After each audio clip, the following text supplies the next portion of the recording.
Okay, we're back at it. The players had the majority of the week off. We brought them back last night and practiced, and of course today's their day off, and then we're in our normal routine to get ready to head up to Kansas. We got everybody back, and seemed like they enjoyed their time off. Coaches were on the road recruiting, so should be back in a routine to get ready to travel up to Lawrence and play Kansas. How challenging is it to get the team prepared to play in a historically apathetic environment? Well, I think you can watch the tape and where people have played up there and have been have had maybe a better team than what the public thought. For example, TCU, and I would guess that they would feel like they didn't play as good as they wanted to. So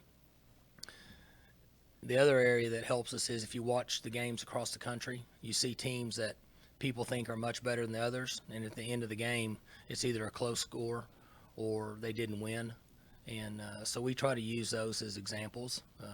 Obviously, we have a good football team, and Coach Beatty's in a rebuilding process, but we know that if we don't practice well and don't play well, turn the ball over, then it makes for a tough day. So we try to use all those examples throughout the week. Can you comment on Ben Grogan's about to break the school scoring record and just how far he's come to be able to get to that point? Ben has done a really good job for us. He's been consistent. He's had two. I don't know if term major surgery, but he's had two pretty significant surgeries and has rehabbed himself over the summers and come back and kicked well. We've taken away the kickoff duties from him. Felt like that stressed his body a little much. But been very consistent for us, level-headed, and a guy that we can trust. How much do you see his accomplishment as, obviously he had a lot to do with it, but also a reflection of your team's offense putting him in position to get those points? The guys that have kicked here over the last 6 or 8 years have obviously had a chance to score a lot of points. We've been fortunate enough to score a lot of touchdowns. But his consistency has played a huge role in the success he's had and the opportunity to break this record. During the open week, we talked to Mike Harrison. She talked about the self-scouting being an important part of, learning what your tendencies are, how you can break those up for the, opposing teams. One of the things about Mason Rudolph, tremendous start to the season, but he has had several pockets where he struggles some with accuracy. Do you go back and try and look at those with him, see if you can't make some corrections there? My personal opinion is once you get to a point in a career that he is, that there's not a lot of adjustments you make in throwing motions and quarterback play. Physically, mentally is a different ball game. I think there's times when he wasn't as healthy as what maybe he should have been, and it affect his accuracy at times. But he practiced well. I guess I should say threw the ball well last week, and I watched him last night, and he looked really comfortable. So hopefully he'll play well Saturday.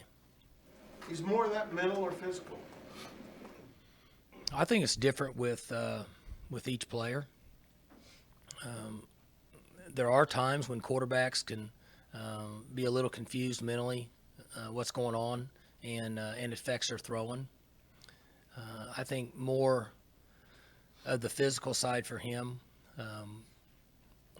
He's had taken a couple hits that affected his body, and I don't know how comfortable he was following through on his throwing motion.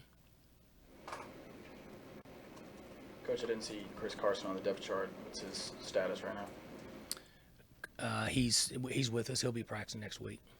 Should he be good to go for Kansas? Should be. Related to going up to Kansas and it kind of being a difficult place to play because there's not a whole lot of atmosphere, you guys have had close calls the last 2 times you went up there. Are you able to use those games with your team as sort of a warning? Or? It's so far back that these guys live in the world today where you can bring things up from 5 years ago and they don't have a clue really what you're talking about. I think it's more about us and our preparation, the foundation in our core in offense, defense, and special teams, and get ready to play and go execute. And when you travel on the road, in each environment there's different challenges, and we talk about focus a lot in our program. And players have to understand and take responsibility for them focusing on preparation for this game. And we're certainly not in a position that we can look past anybody. There's times that a couple times that we've played pretty good, but for the most part, we've been deficient in certain areas in every game we've played, other than maybe the Texas game. So we've got our work cut out for us each week. Coach, an 11 a.m. kickoff Saturday, and then it was just announced that there's another one next week. What are your thoughts on kickoff times? Well, I've always been a big fan of 2:30 kickoffs. TV obviously regulates when we play, and so either way, you deal with it. It's not something we can control. We set our schedule accordingly throughout the week and travel and go from there. How much does that early kickoff kind of make a difference in your schedule pregame? Everything's based on 3.5 hours prior to the game, no matter when the game is, when we start our meals and nutrition and hydration, so on and so forth. 5 years ago, your game against KU was the athletic department elected not to televise it. This was during your 2011 title run. That was actually the last game that hadn't been televised, Oklahoma State game that had not been televised. Obviously, you've signed a Big 12 contract, TV contract since then. You've had a lot of recruiting exposure. There's been a lot of emphasis on being seen on TV. How much has that changed in the 5 years since the athletic department elected not to televise the game, that TV has enhanced the branding of the program? I have no idea what you just asked me. I mean, I honestly cannot. I don't understand what you're asking me. I'll try to spark note it. Okay. How much has TV helped in terms of branding the program and the importance of being seen on TV for recruiting and Marketing. Okay. Branding and marketing, logos, in our opinion, are very important, and goes back years and years that the logo, Oklahoma State University, and our football logo, for a long time was just regional, and we then started to win enough and become successful where it was a national logo, and we push that a lot. We're into social media and branding. We try to do everything we can, so it's important that there's exposure for us and we're out there. The young people that we're recruiting that live on these phones, okay, the branding part of what we do along with television is important for us to be able to get in front of them someday if we're going to recruit them to be a student athlete here.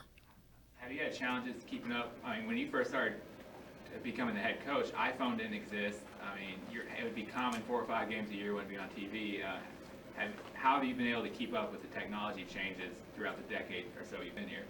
We have a number of people, obviously in our media, and then social media people that work in football, and they stay ahead of the game on all the new changes, and we try to stay to keep up and even stay out front because I'm a firm believer in that. I think that's part of pushing Oklahoma State football in our university, and the way we communicate and the way people see us is very important. Speaking of technology, I was talking to Devontae Everett, and he said in the off week he used some kind of cryo chamber type thing. And is that something you're aware of? How long you guys had it? Is it popular? Just how does that work, I guess? There's a number of different resources that our players use to rehab their bodies, and there's some real science behind what these different devices can do for our players, and they use them throughout the week, and the ones that in my opinion are smart use them all the time. And what it does is it gives their body a chance to get back to a stage it was before the season started, when they weren't so fatigued like they are now. Would be the best way for me to explain it. There's different ways they use it with their body, but I just try to use it a couple times a week on my brain, and it's helped me a lot. And I usually do it before I come in here with you guys, and it helps me so I don't get caught off guard. But if you get bored and want to do some research, it's pretty interesting how those systems work. I'm getting a jump on this, so you may not choose to go here, but you're at 98 now. You're obviously the all-time winningest coach here. You're closing in on 100. Is that special at all? I mean, do you ever give it any thought? 100's a lot of games. Not really. I think it's special for Oklahoma State University and our program that that we've had enough success in the last 12 years to for us as a group to get to 100 wins. In a sense, where we've come from, we've put a lot into this place. There's been a lot of people outside of the university that have put a lot of time and effort into building where we're at now. I'm most proud of what I talked about earlier about our logo. That if I ever got west of Colorado, then people saw our logo and thought it was Oregon State. It's not necessarily that way now. People see it as Oklahoma State. And you can get east in Florida and people recognize our logo. So I'm as proud of that as anything that in a sense that we've elevated this program to a point where people respect it across the country. Speaking of branding, what does it mean for the program to get its first national championship on bye week? Yeah, that was interesting. It caught me off guard. I thought that it was really neat for the families, and I think there was one living member. Is that correct? We think, right? Okay, and that's why I wasn't sure. I didn't want to overstep my boundaries there, but it's neat for the family. Bob Fenimore and those guys, I hate that they couldn't be around for it. And I think the AFCA is obviously trying to do what they think's best for the game. They've been very strong forever in supporting and developing college football, helping. So it's really neat for the people involved and for the families. What kind of reactions have you had have you heard any personal reactions from people about it? Families, that kind of thing? I have not heard. Our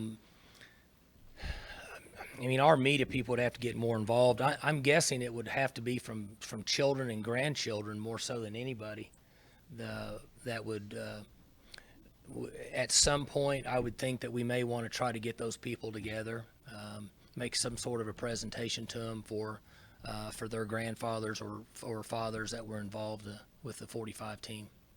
Cole Farden was pretty pumped up, being Neil's grandson.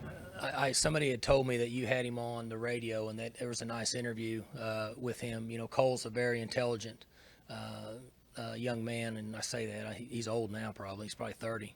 But anyway, it's good that for Neil Armstrong and for his history, that's pretty neat. I'm about to bring up a name from not 1945 Pats, but a while ago. Antonio Smith. He just re-signed with the Houston Texans a few weeks ago.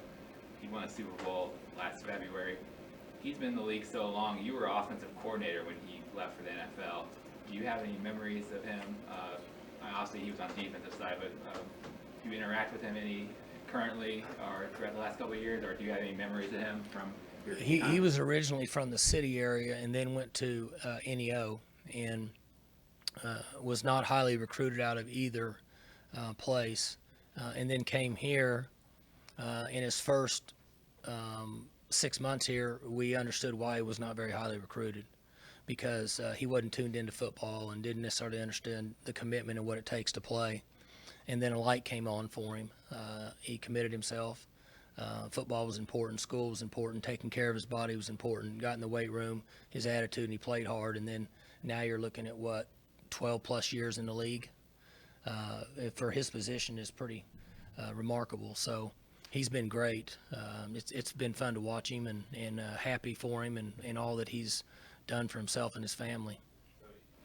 You're saying the first couple of months here, he wasn't really someone you would expect to have a long-lasting career in the NFL because he just wasn't focused in football, and then all of a sudden he just kind of zoned in and took off. Well, I didn't think he would even last another month here, because he wasn't focused on football himself or anything else. And then the light came on, and he figured out this was an opportunity.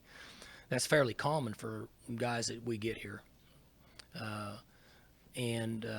Then from that point on, he was awesome for us in all those different areas. And he decided that he wanted to make something out of himself. And from that point on, he took care of himself. We never even had to, all we had to do was coach him and get him there on Saturdays. Coach, can you talk a little bit about KU offensively and then about them defensively? Well, they're playing multiple quarterbacks, obviously, on offense, and change guys around a little bit. Trying to be balanced somewhat. Then defensively, their scheme really hasn't changed a lot. Very similar. There's been games when they played pretty good, and then there's games they probably wish they would have played better, which is the same situation we've been in. And so, it's about us and preparation and understanding what we're trying to accomplish in all three phases, and be able to get up and get a fast start at an early morning kickoff and play a good football game. What does it say about the depth and openness of this conference that KU's taken TCU to the wire, Iowa State's taken Oklahoma State to the wire? What does it say about the conference's depth and openness? Well, you were probably in elementary when I made this statement years ago that college football parity is growing more and more every year.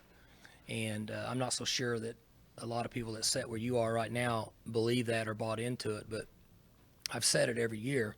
Spread offenses, quarterback's ability to run, changing in the recruiting pattern, social media, communication in recruiting has changed this game.